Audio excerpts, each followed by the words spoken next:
கிட்டத்தட்ட இங்க ஒரு 200 குடியிருக்கு மேல இருக்கீங்க. இங்க ஆமா. இருக்க பெண்கள்லாம் எப்படி அந்த அது அது அந்த கழிவறை இடத்துக்கு போவோம். போட்டு அந்த குப்பை மூடுக்கு போவோம். நாங்க எல்லாத்தையும் எத்தனை லாரிக்கார பாக்குறான் பாரு. எல்லாம் ஆம்பளைங்க. அவங்க வீட்ல அக்கா தங்கச்சி இருக்காங்க. அது நினைச்சு பார்க்க மாட்றாங்க அவங்க. நாங்க எங்கள தான் நினைச்சு பார்க்க மாட்றாங்கன்னா, அவங்களையும் அவங்கள நினைச்சு பார்த்துக்க மாட்றாங்க. அப்புறம் எப்படி நாங்க போய் அவங்கள கேக்குறது?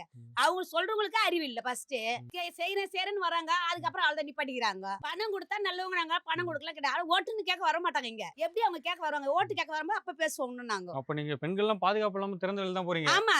ம். அது எத்தனை வயசு புள்ளைங்க தேவல புள்ளைங்களா பொம்பளை புள்ள அந்த இடத்துக்கு போகுது. இந்த குழந்தைங்களா அங்க இழுத்துட்டு போக முடியுமா?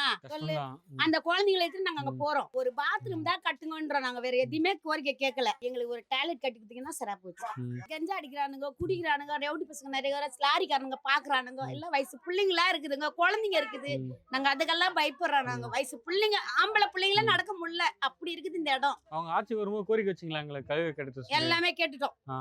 டோர் ரெடி பண்றேன்னு போனாங்க இன்னும் ரெடி பண்ணல. 2 மாசம் ஆகுது அது ரெடி பண்ணி. கல்லு வச்சு போனாங்க. ம். பூஜை போட்டு நாங்க செய்யறோம்ட்டு. ஆனா இன்னும் ஒரு ஸ்டெப் எடுக்கல. அதுங்க வந்து இது உள்ளதான் போனாங்க. ம். ஒரு காவல் கிடையாது. இந்த இடம் அப்படியே கொசு மொக்கிது. ம். அதுக்கும் ஒரு கல்லு போட்டு கொடுங்கன்னா அதுக்கும் சட்டை பண்ண மாட்டாங்க. ஒரு டாங்கி வைக்கிறாங்க, தண்ணி சரியா வர மாட்டேன்னுது. எல்லாத்துக்கும் நாங்க இது பண்ணிட்டு தான் கிடக்குறோம். எங்களுக்கு ஒரு இது கிடையாது. அடுத்து யார் ஆட்சிக்கு வந்தா உங்க குறைகள்லாம் தீர்த்து வைப்பாங்க? யாரு இது பண்ணாலும் இது பண்ணுவாங்களா? நம்ம ஒழிச்சதான் சோறு. யாரும் வந்து இது பண்ண போறது இல்ல. இன்னும் வந்து இவரு வந்தா கொஞ்சம் நல்லது நடக்கும்னு பாக்குறோம். யாரு? விஜய் வந்தா. ம். அவர் வந்தா கொஞ்சம் நல்லது நடக்கும் எங்களுக்கு. ம். புரியுதா? அவங்க இவங்க வச்சுல ஓட்டு போதே வேஸ்ட்.